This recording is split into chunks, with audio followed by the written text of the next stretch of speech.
प्रश्नावली 8.1 का पहला सवाल है, त्रिभुज ABC में जिसका कोण B समकोण है, AB बराबर 24 सेमी और BC बराबर 7 सेमी है, निम्नलिखित का मान ज्ञात कीजिए। हमें दो सवाल इसमें दिए हुए। फर्स्ट नंबर है साइन A कॉस A दोनों का मान निकालना है, दूसरे में साइन C कॉस C दोनों का मान निकालना है। तो इसको हम लोग हल करते हैं। तो इसमें देखिए सवाल को पढ़िए, दिया हुआ है त्रिभुज ABC में जिसका कोण B समकोण है, यानी कह रहा है कि एक समकोण त्रिभुज लीजिए।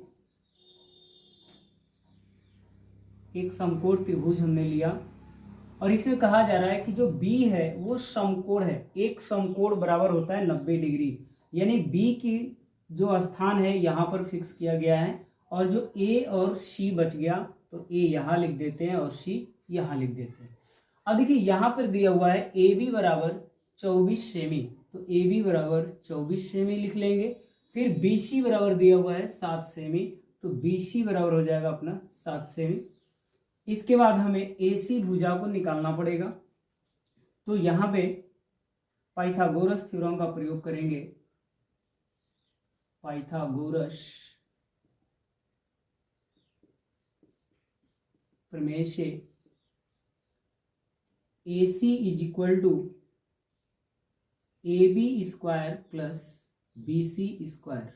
AC बराबर रूट AB का मान 24 का स्क्वायर प्लस BC 7 का स्क्वायर हो जाएगा।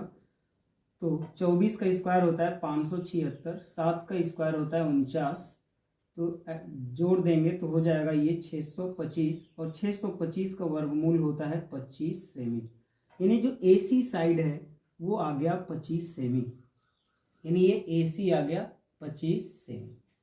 अब आ जाते हैं सवाल नंबर 1। सवाल नंबर 1 में हमें साइन A की वैल्यू निकालना है। तो sine A is equal to होता है लंब बटे में कर्ण।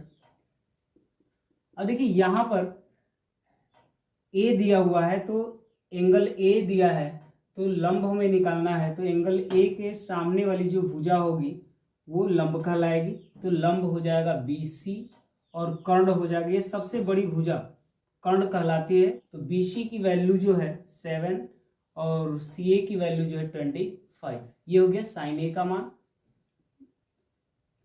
इसके बाद कॉस A बराबर होता है आधार बटे में कर्ण।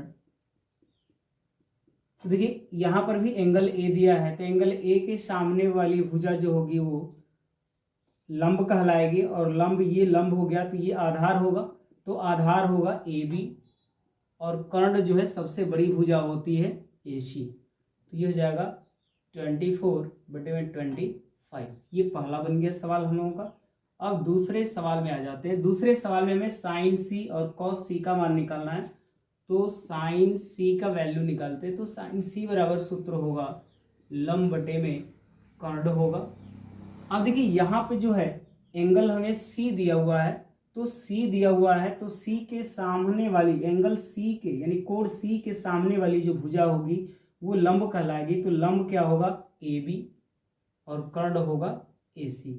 तो AB की वैल्यू कितना है 24 और AC की वैल्यू है 25। फिर इसके बाद हमें निकालना है cos C का मान।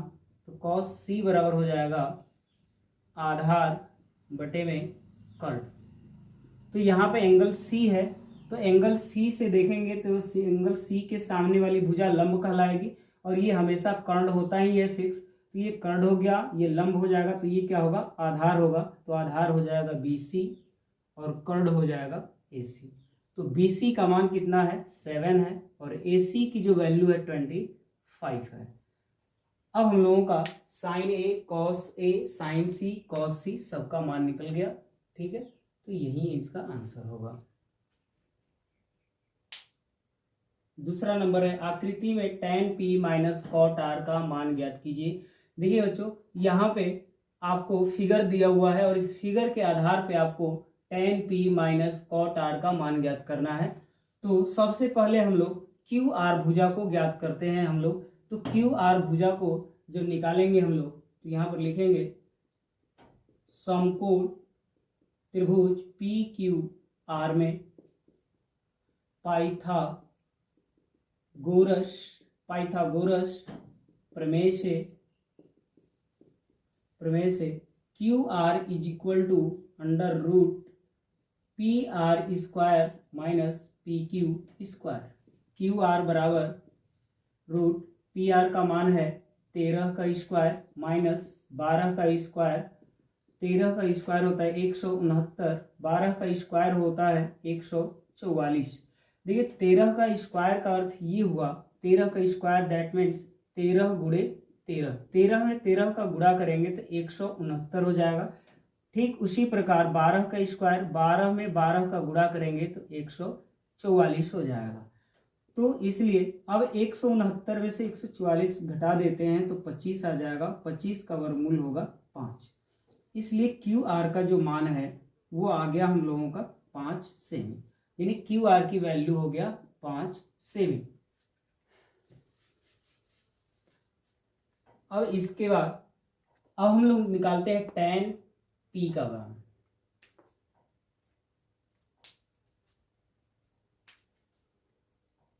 इसलिए tan p is equal to, देखिए tan p बराबर हो जाएगा लंब बटे में आधार। लंब बटे में आधार होता है, सूत्र होता है tan p बराबर लंब बटे में आधार। तो p के सामने यानी जो एंगल p बन रहा है, p के सामने वाली जो भुजा है वो लंब कहलाएगी। तो लंब क्या है, क्यू आर है, और आधार जो है ये पी क्यू हो जाएगा। आधार पी क्यू हो जाएगा क्योंकि ये हमेशा जो समकोण त्रिभुज की सबसे बड़ी भुजा होती है वो कर्ण होती है। तो जो यहाँ पे एंगल P दिया है तो P के सामने वाला जो भुजा होगा वो लंब कहलाएगा और ये बच जाएगा आधार। क्यू आर लंब हो गया, पी क्यू जो है आधार हो गया। तो क्यू आर का मान 5 है, पी क्यू का 12, इसलिए tan P का मान आ गया 5 बटे में 12। फिर दूसरा मान निकालते हैं हम लोग कॉट आर का। कॉट आर बराबर होता है आधार बटे में लंब। तो आर कॉट आर बराबर लंब बटे में आधार होता है। तो इसके सामने वाली भुजा जो है, यहाँ पे एंगल आर दिया है तो आर के सामने वाली भुजा जो है लंब हो जाएगी और ये बाकी भुजा आधार बच जाएगा। तो आधार हो जाएगा क्यू आर और लंब हो जाएगा पी क्यू। तो क्यू आर की वैल्यू जो है वो 5 दिया हुआ है और पी क्यू की वैल्यू कितना है, 12 है, इसलिए इसकी वैल्यू 12 आ जाएगी। इसलिए tan p minus cot R is equal to, tan p का वैल्यू यहाँ पे आया है 5 बटे में 12 और माइनस कॉट आर की जो वैल्यू आई है ये 5 बटे में 12। अब देखिए 5 बटे 12 में से 5 बटे 12 घटाएंगे बचेगा 0, तो यही हो जाएगा आंसर। ये बन गया दूसरा सवाल। ठीक है, बस यहाँ पे आप लोगों को ध्यान देना है कि जो एंगल दिया रहेगा उसके हिसाब से इसको बदलेंगे। लंब और आधार आपस में बदलेंगे लेकिन कर्ण का मान हमेशा फिक्स रहेगा, ये नहीं बदलेगा। अब हम लोग आए थे तीसरे सवाल पे। यदि साइन ए बराबर 3/4 तो कॉस ए tan ए का मान परिकलित कीजिए। परिकलित कीजिए अर्थात ज्ञात करना है हमें। तो देखिए चूंकि साइन ए बराबर दिया है 3/4 और साइन ए बराबर सूत्र होता है हम लोगों का लंब बटे में कर्ण। लंब बटे में कर्ण होता है। तो हम लोग एक समकोण त्रिभुज लेते हैं। अब देखिए जो एंगल यहाँ पर दिया होता है उसको हम यहाँ पर लिख लेते हैं और इसको यहाँ पर ये जो समकोण त्रिभुज हुआ तो समकोण त्रिभुज की सबसे बड़ी भुजा जो है कर्ण कहलाएगी। और इसके जो एंगल ए दिया है, एंगल ए के सामने वाली जो भुजा है वो हम लोगों का एंगल ए के सामने वाली जो भुजा है वो लंब कहलाएगी और ये बच जाएगा आपका आधार हो जाएगा। ठीक, तो अब यहाँ पे देखिए लंब का मान कितना दिया हुआ है 3, ये वाली भुजा 3 हो गई। कर्ण कितना दिया हुआ है 4, तो हम लोग आधार निकालते हैं। तो पाइथागोरस प्रमेय से आधार बराबर कर्ण स्क्वायर माइनस लंब स्क्वायर। कर्ण का मान दिया हुआ है 4, 4 का स्क्वायर माइनस लंब दिया है 3, 3 का स्क्वायर। 4 का स्क्वायर हो गया 16, 3 का स्क्वायर हो गया 9, 16 में से 9 घटा देंगे 7 बच गया। तो ये बचा हमारा √7, यानी आधार का जो मान आ गया √7 आ गया। अब हमें निकालना है cos A और tan A का मान। तो अब निकालते हैं हम लोग cos A का मान निकालते हैं। तो cos A बराबर होता है आधार बटे में कर्ण। तो देखिए यहाँ पे आधार कितना है √7 है और कर्ण कितना है 4 है। तो मान हो जाएगा cos A का √7 बटे में 4। हम लोग tan A का मान निकालेंगे। tan A बराबर होता है लंब बटे में आधार। तो देखिए यहाँ पे लंब है तो लंब का मान कितना दिया हुआ है 3, आधार है तो आधार कितना है √7। देखिए tan A का मान 3 बटे में √7 आ गया। तो ये हुआ cos A का मान, ये हुआ tan A का मान, यही हो गया आंसर। ये बन गया आपका तीसरा सवाल हो गया। आप लोग स्क्रीनशॉट ले लें। लोग आ जाते हैं चौथे सवाल पे। यदि 15 cot A बराबर 8, हमें दिया है 15 cot A बराबर 8 हो तो sin A और sec A का मान ज्ञात कीजिए। तो सबसे पहले दिया हुआ है आपको 15 cot A बराबर 8 दिया हुआ है। तो देखिए यहाँ पे हम लोग cot A का मान निकालेंगे तो 8 और ये गुणा में है, यहाँ रिलेशन गुणा का है, तो ये जब इधर आएगा तो चले जाएगा भागे में चला जाएगा, तो 8 बटे में 15 हो जाएगा। अब यहाँ से cot A बराबर हम लोग देखते हैं कि क्या होता है। cot A बराबर होता है आधार बटे में लंब होता है।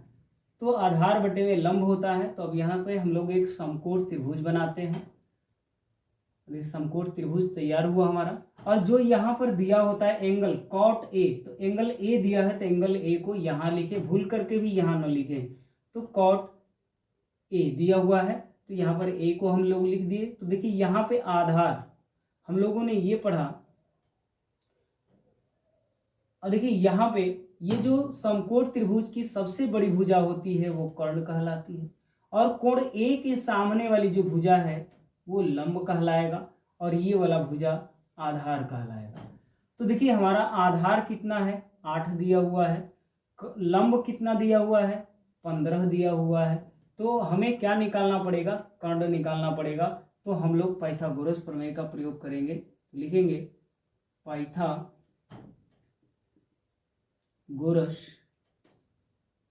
प्रमेय से कर्ण बराबर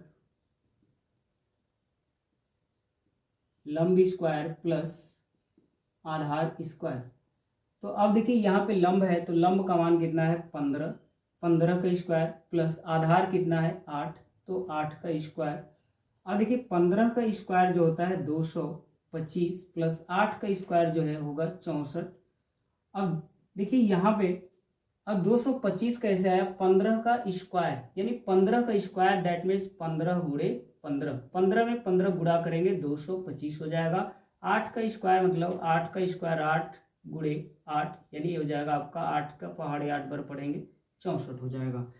तो अब क्या करते हैं कि रूट हो गया 225 में 64 जोड़ देंगे 289 हो जाएगा, और 289 का वर्गमूल होता है 17, यानी हमारा कर्ण कितना आ गया 17 आ गया। और हमें निकालना है साइन ए और सेक ए का मान निकालना है।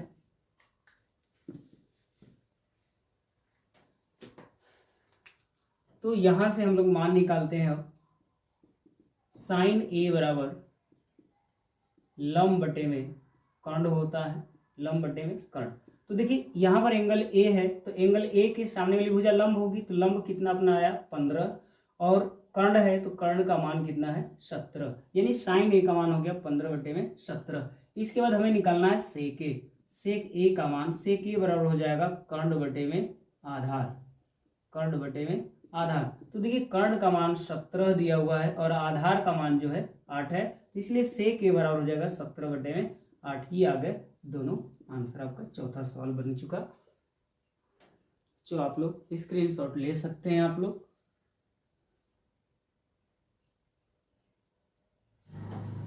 अब बच्चों हम लोग आ जाते हैं पांचवें सवाल को सॉल्व करते हैं। पांचवें सवाल में देखिए दिया हुआ है कि यदि सेक थीटा बराबर 13 बटे में 12 हो तो अन्य सभी त्रिकोणमितीय अनुपात परिकलित कीजिए। देखिए बोल रहा है कि अन्य सभी त्रिकोणमितीय अनुपात, तो हमारे पास त्रिकोणमितीय अनुपात 6 होते हैं, तो एक हमें सेक थीटा दे दिया है, तो हमें किसका किसका मान निकालना है। साइन थीटा बराबर कितना होगा, कॉस थीटा बराबर कितना होगा, टैन थीटा बराबर, इसके बाद कोसेक थीटा, इसके बाद कॉट थीटा।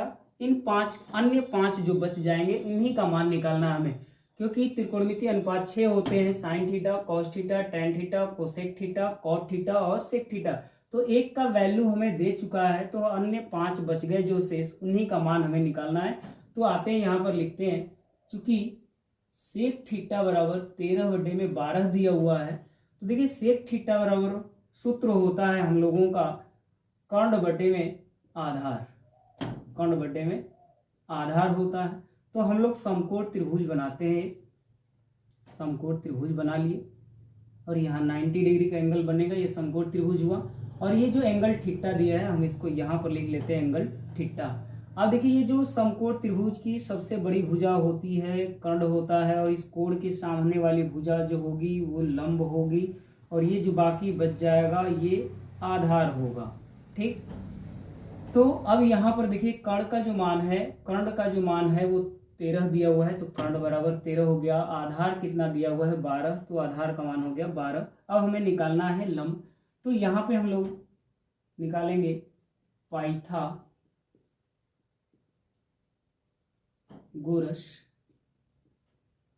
प्रमेय से। पाइथागोरस प्रमेय से लंब